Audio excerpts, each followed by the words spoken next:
السلام علیکم ورحمۃ اللہ وبرکاتہ۔ میں ہوں عبید اور آپ دیکھ رہے ہیں مسلمز برائٹ فیوچر۔ ناظرین، آج ہم آپ لوگوں کو تعارف کروانے چلے ہیں جناب عمر بن عبدالعزیز رحمہ اللہ کا، جو کہ خلافت بنو امیہ کے 8ویں خلیفہ تھے اور مسلمانوں کے خلفاء راشدین میں ان کو خلیفہ خامس کے نام سے بھی پکارا جاتا ہے۔ آپ کا اسم گرامی عمر بن عبدالعزیز جبکہ کنیت ابو حفص تھی، اور آپ کو عمر ثانی کے نام سے بھی پہچانا جاتا ہے۔ آپ کی ولادت مبارک 681 عیسوی بمطابق 61 ہجری میں ہوئی۔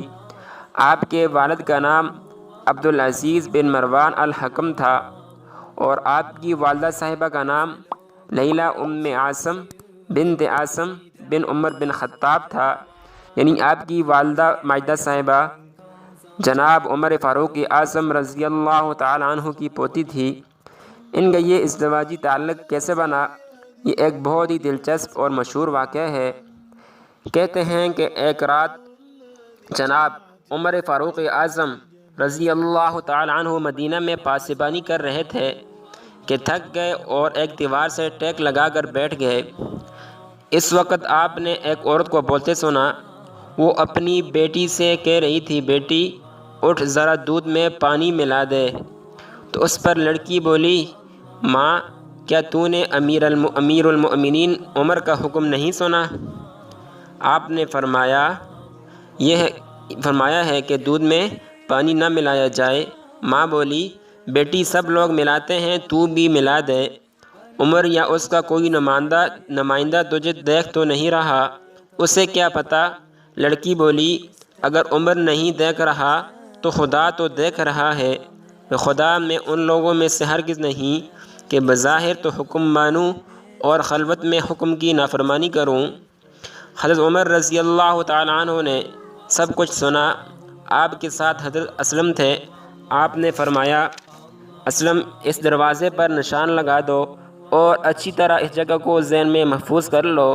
پھر آپ آگے روانہ ہو گئے۔ جب صبح ہوئی تو آپ نے اسلم سے فرمایا، چلو وہاں چلیں، ان دونوں کو دیکھیں۔ وہاں پہنچے تو معلوم ہوا کہ لڑکی بیوہ ہے اور وہ عورت اس کی ماں ہے۔ اس کے گھر میں کوئی مرد نہ تھا۔ یہ دونوں عورتیں بنو حلال میں سے تھیں۔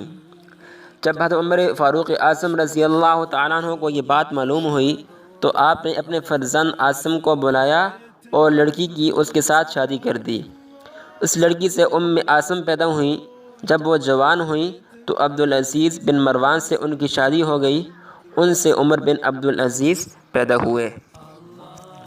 ناظرین، عمر بن عبدالعزیز رحمہ اللہ چونکہ شاہی خاندان میں سے تھے اور بادشاہت والی زندگی گزاری، آپ کا بچپن شاہانہ تھا۔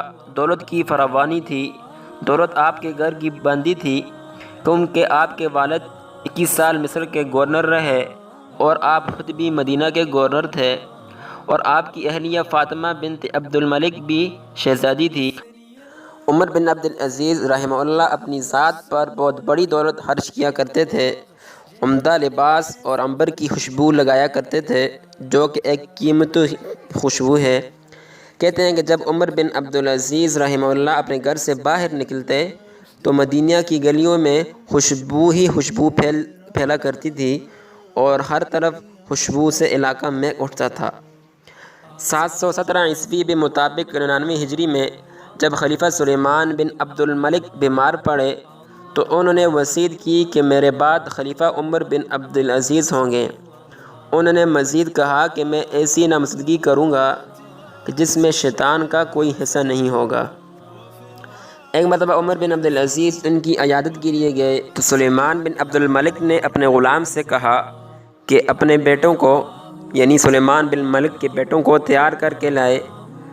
اس نے ان کے بیٹوں کو تیار کیا، اچھے کپڑے پہنائے، اور جب ان کے سامنے لایا، چونکہ وہ چھوٹے تھے تو ان کو دیکھ کر سلیمان بن عبد الملک نے یہ شعر پڑھا، ان بنی سبیۃ صغار افلح من کان لہ کبار۔ میرے بیٹے چھوٹے چھوٹے ہیں، وہ فلاح پا گیا جس کے بیٹے بڑے ہوں۔ تو اس پر عمر بن عبدالعزیز نے کہا، یا امیر المؤمنین، اللہ تبارک و تعالیٰ فرماتا ہے قد افلح من تزکا وذکر اسم ربہ فصلی، فلاح پا گیا وہ شخص جس نے پاکیزگی اختیار کی اور اپنے پروردگار کو یاد کیا اور نماز پڑھی۔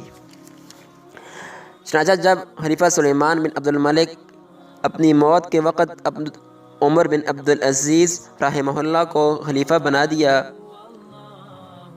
اگرچہ کہ وہ خلیفہ نہیں بننا چاہتے تھے، خلیفہ سلیمان کی وفات کے بعد جب لوگوں نے عمر بن عبد العزیز کو یا امیر المؤمنین کہہ کر پکارا تو بہت پریشان ہوئے، لیکن بالآخر 99 ہجری کو خلیفہ کا عہدہ سنبھالا۔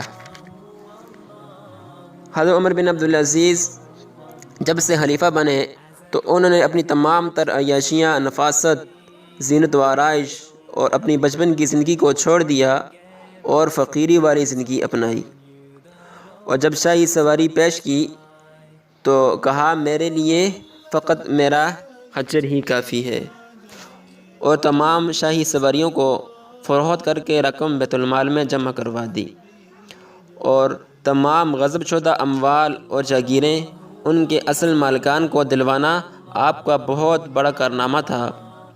خلیفہ سلیمان بن عبد الملک کی تدفین کے بعد تمام تر ذمہ داریاں سنبھال کر جب آپ سونے کے لیے چلے تو آپ کا بیٹا عبد الملک آیا اور کہنے لگا یا امیر المؤمنین آپ کیا کر رہے ہیں؟ کہا بیٹا سونا چاہتا ہوں۔ وہ بولا قیلولہ کریں گے اور رد مظالم نہیں کریں گے؟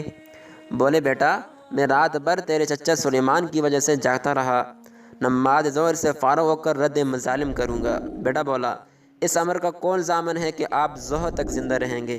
فرمایا بیٹا قریب آؤ۔ وہ قریب آیا تو سینے سے لگا لیا اور دونوں آنکھوں کے درمیان بوسہ دیا اور فرمایا اس خدا کا شکر ہے جس نے میری پشت سے ایسا فرزند پیدا کیا جو دین پر میری امداد کرتا ہے۔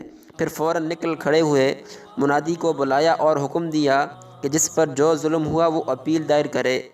چنانچہ سلیمان کے قبضے میں اور اس کی آل اولاد کے قبضے میں جو کچھ بھی جس کسی کا بھی تھا وہ ایک ایک کر کے سب کو واپس کر ڈالا۔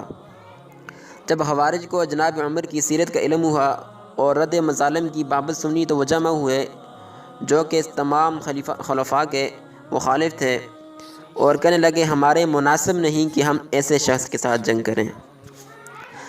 آپ نے وہ طرز حکومت اختیار کیا جو آپ کے نانا حضرت عمر فاروق رضی اللہ تعالیٰ عنہ کا تھا اور انہی کے نقش قدم پر چلے، لہٰذا رعیت کو سیدھی راہ روشن پر لگایا اور ان میں اپنی پاکیزہ سیرت کی روح پھونک دی۔ اسی وجہ سے آپ کو فاروق عمر دوم کا لقب دیا گیا۔ آپ کا دور حکومت بہت ہی قلیل تھا، صرف 2 سال 5 ماہ حکومت کی، مگر اس تھوڑے سے وقت میں بہت ہی جرأت اور حکمت سے بڑے بڑے فیصلے کیے جس کی بدولت پوری مملکت کی کایا پلٹ کر رکھ دی۔ جب آپ کی طبیعت خراب ہوئی تو آپ نے اپنے بعد ہونے والے خلیفہ یزید بن عبد الملک کے نام وصیت لکھوائی جس میں ان کو تقویٰ کی تلقین کی گئی۔ بالآخر 25 رجب 101 ہجری کو آپ نے اپنا سفر حیات مکمل کیا۔ انتقال کے وقت آپ کی عمر 40 سال تھی۔ آپ کو خلب کے قریب دسمام میں سپرد حق کیا گیا۔ اللہ تعالیٰ سے دعا ہے کہ اللہ تعالیٰ اس وطن عزیز کو بھی عمر فاروق اعظم رضی اللہ تعالیٰ عنہ اور عمر بن عبد العزیز رحمہ اللہ کی طرح ایک متقی اور پرہیزگار لیڈر عطا فرمائے۔ آمین ثم آمین۔